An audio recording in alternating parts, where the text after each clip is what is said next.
নমস্কার। যুক্তি তর্ক সঙ্গে অর্কয়ে আপনাদের স্বাগত। আপনাদের সঙ্গে আমি অর্কপ্রভ সরকার।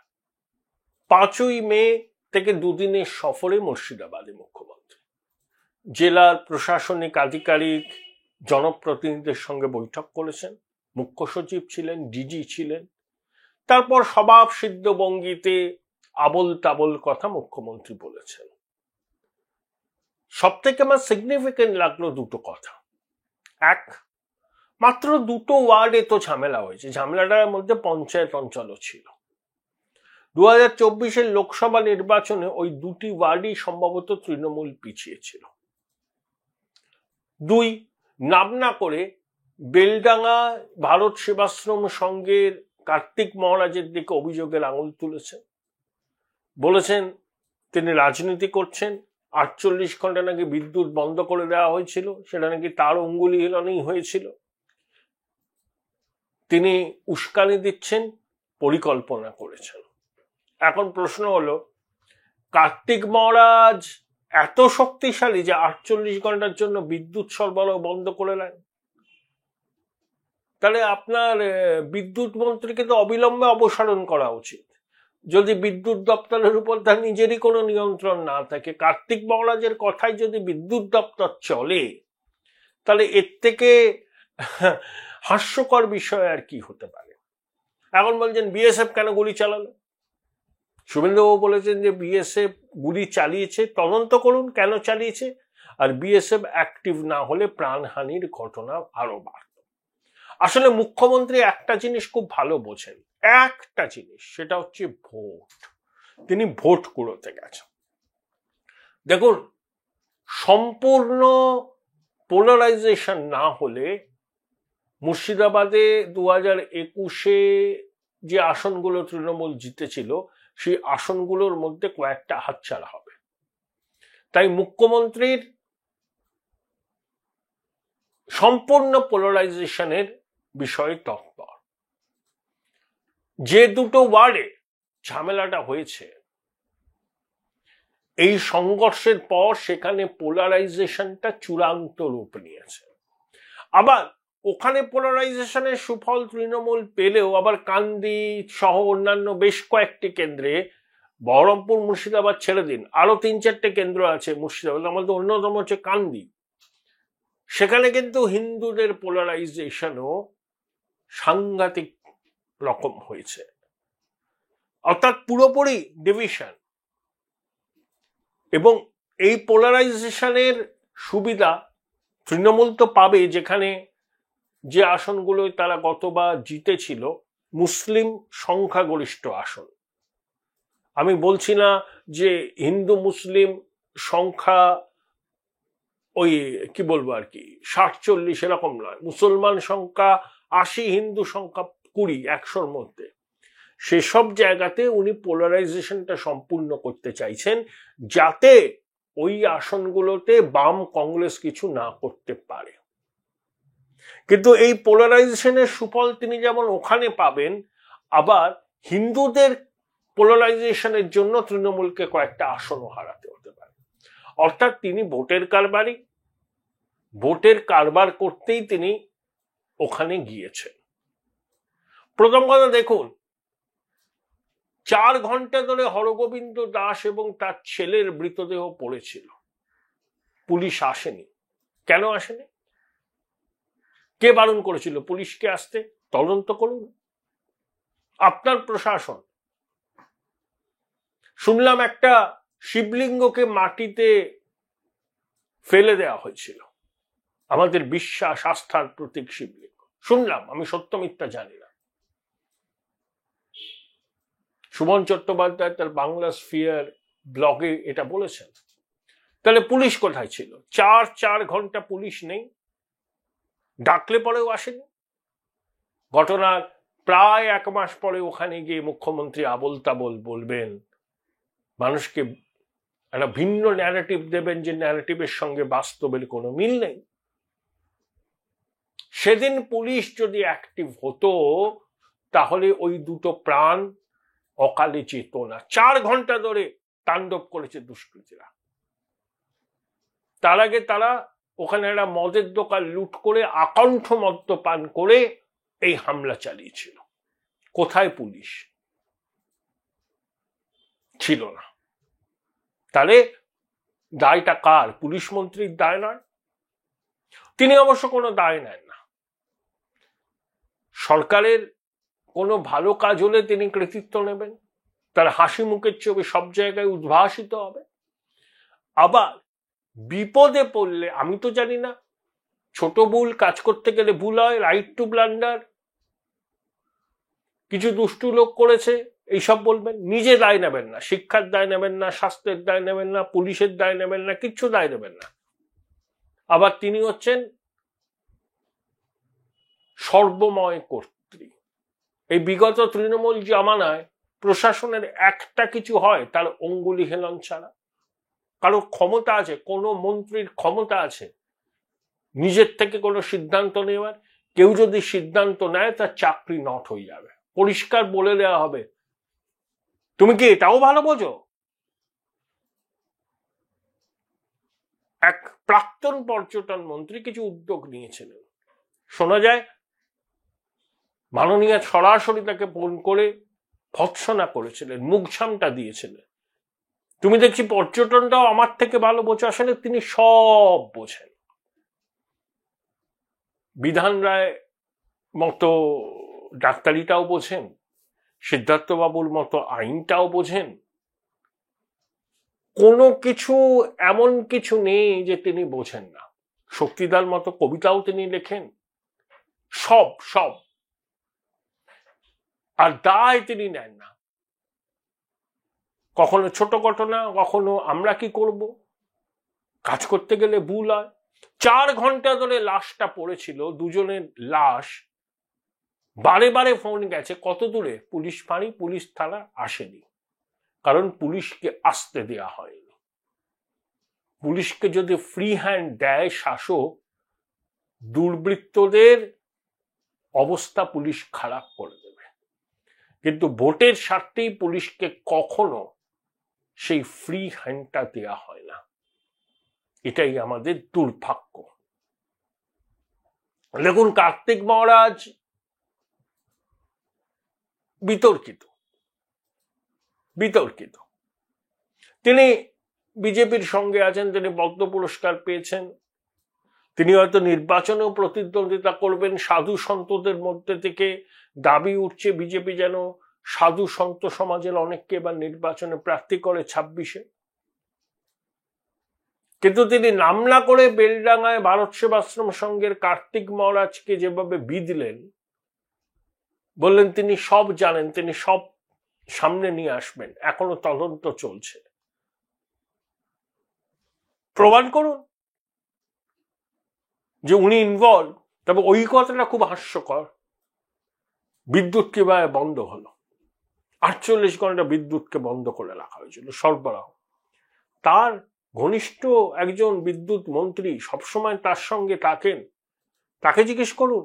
তাহলে তার তো কোনো অথরিটি নেই বিভাগের উপর, না হলে কে একজন মহারাজ তার নির্দেশে বন্ধ হয়ে গেল। অবশ্যই তার নাম করেননি, সবাই বুঝছেন কাকে মিন করতে চেয়েছেন। অর্থাৎ এই যে নতুন নাটক মাননীয় করলেন, ভোট কুড়ানোর জন্য করলেন, চাইছেন সম্পূর্ণ মেরুকরণ। দেখুন, এই যে লোকসভা নির্বাচনে উত্তরবঙ্গে তো তৃণমূল খাতা খুলতে পারেনি, মালদায় একটা আসন কংগ্রেস পেয়েছে, মুর্শিদাবাদে 3টে আসনই তৃণমূল পেয়েছে, কিন্তু সেখানে মুসলমান বোর্ড একচেটিয়া তৃণমূল পায়নি, বাম কংগ্রেসও পেয়েছে। অধীরবাবু বহরমপুরে হারলেন কেন? হারলেন একটাই কারণে, বহরমপুর শহরের হিন্দু ভোটাররা ডক্টর নির্মল শাহকে প্রচুর ভোট দিয়েছিল। তাই যে লিড বহরমপুর শহর থেকে অধীরবাবু প্রত্যাশা করেছিলেন, সেই লিডটা তিনি পাননি। মুসলমানরা ভোট অধীরবাবুকে অনেক দিয়েছেন, কিন্তু হিন্দু ভোট বিশেষ করে বহরমপুর শহরে lock stock and barrel BJP প্রার্থীর পক্ষে গেছে। মমতা এটা জানেন,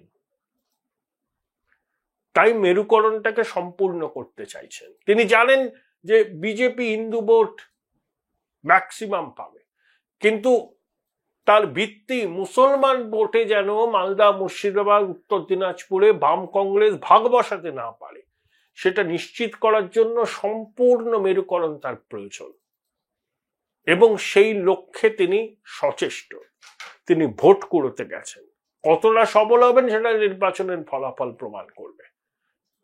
কথা বলেছিলাম বিশিষ্ট রাজনৈতিক বিশ্লেষক অমিতাভ দত্তর সঙ্গে। কি বললেন অমিতাভ বাবু কার্তিক মহারাজের প্রসঙ্গে শুনেন।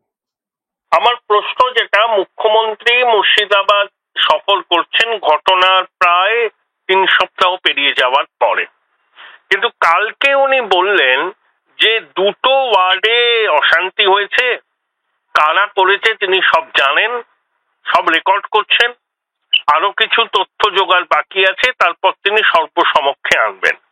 এবং তাৎপর্যপূর্ণভাবে ভারত সেবাশ্রম সংঘের বেলডাঙ্গা শাখার প্রধান, নাম করেননি মুখ্যমন্ত্রী, কার্তিক মহারাজকে ইঙ্গিত করেছেন যে তার হস্তক্ষেপেই নাকি 48 ঘন্টা বিদ্যুৎ বন্ধ ছিল, এবং তিনি ইনস্টিগেট করেছেন, তিনি ধর্মীয় নেতা হয়ে গেছেন, এবং ভারত সেবাশ্রম সংঘের অন্যদের সঙ্গে তার খুব হৃদ্য সম্পর্ক, এটাও বলেছেন।